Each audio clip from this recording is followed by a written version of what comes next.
wedding photographers, planners, etc. What's your biggest "this marriage isn't gonna last" story? Bride asked me to please get a few shots up ASAP for Facebook, which I did that night.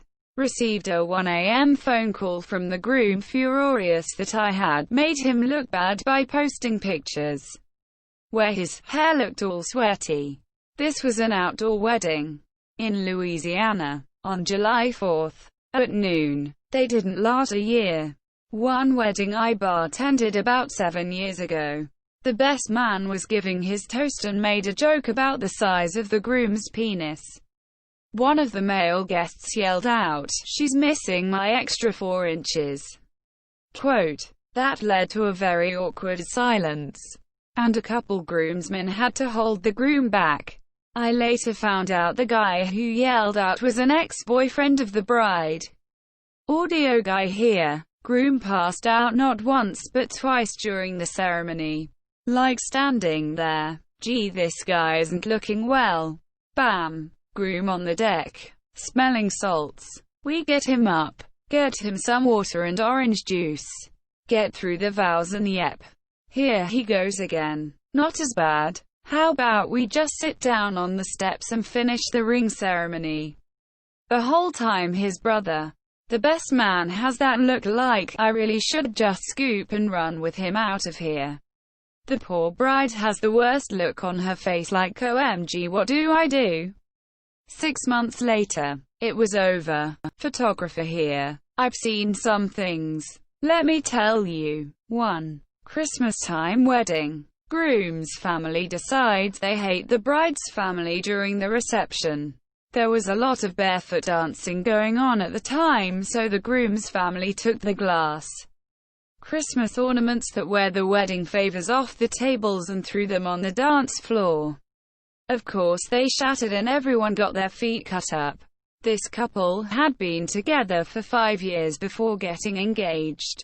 The bride got served divorce papers less than 6 months after the wedding. She was stunned and had no idea her husband wanted a divorce. The whole thing was so freaking sad. I think about her a lot still. 2. Bride punched out her sister-in-law at the wedding reception.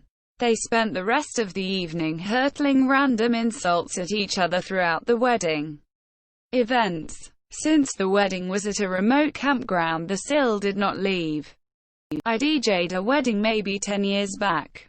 Pretty normal wedding. Standard reception. They were kinda kooky, but I thought it was all in good fun. I got the gig through the bride's younger sister, who was a friend of mine. I ran into her later and asked her how her sister and new husband were doing. Not great, she said. Turns out, the day after the wedding, the groom took all the checks and cash they had been gifted and went on a shopping spree. Best Buy, Guitar Center, Dick's Sporting Goods, REI, and other similar stores. Spent like $5,000 in 5 hours. Blew all their money. I don't remember exactly what all he got, but the most ludicrous thing that sticks with me was 2 iPod Touches. One for music, and one for audio books. It was all for stuff for him.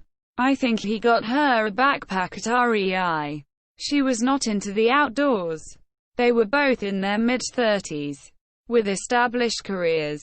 His reasoning was that this was extra money, and now that they are going to be putting their incomes together, they can spend more. I lost touch with the sister, so I have no idea if they're still together. But if they are, it took lots of therapy and compromise. I was the wedding DJ for a couple with large Italian and Irish families. Knew things would get wild when they did patron shot toasts instead of the traditional champagne. Had an idea it wasn't going to last when the cops shut the wedding down after an ambulance carted a girl off on a stretcher who got punched in the face by some dude.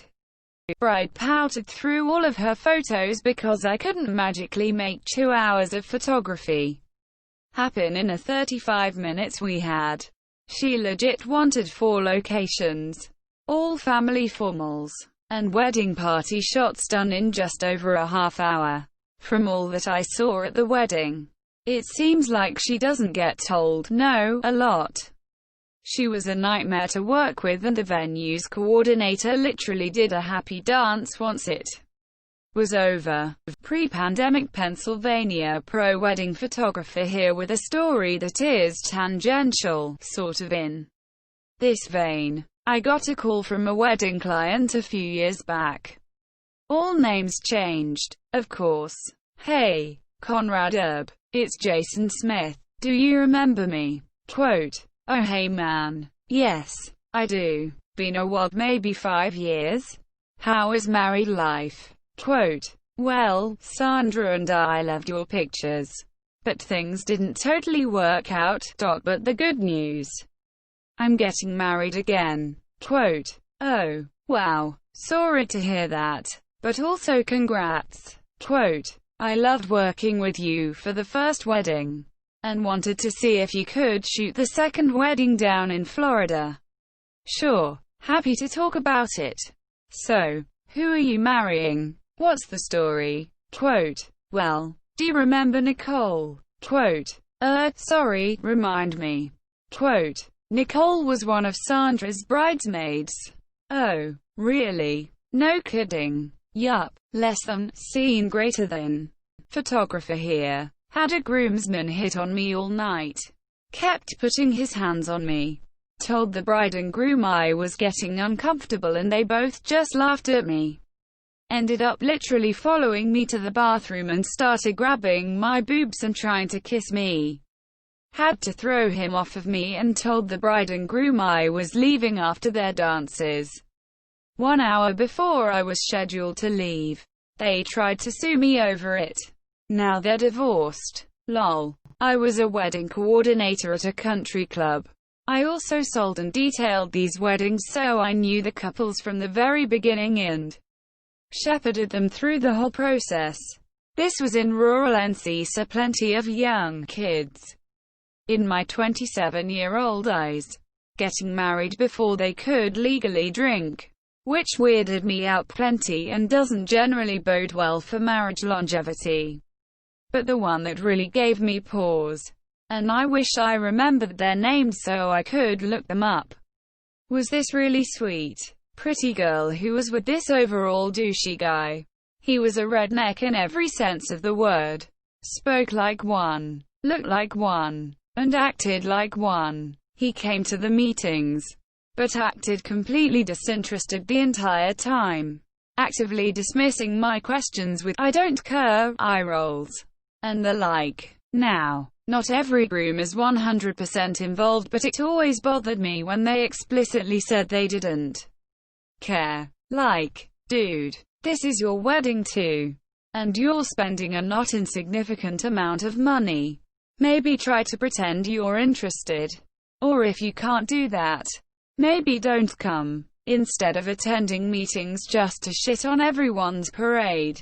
Anyway, he was the worst. The main incident I remember, and that I think I nixed, or at least very strongly recommended against, was during the ceremony planning.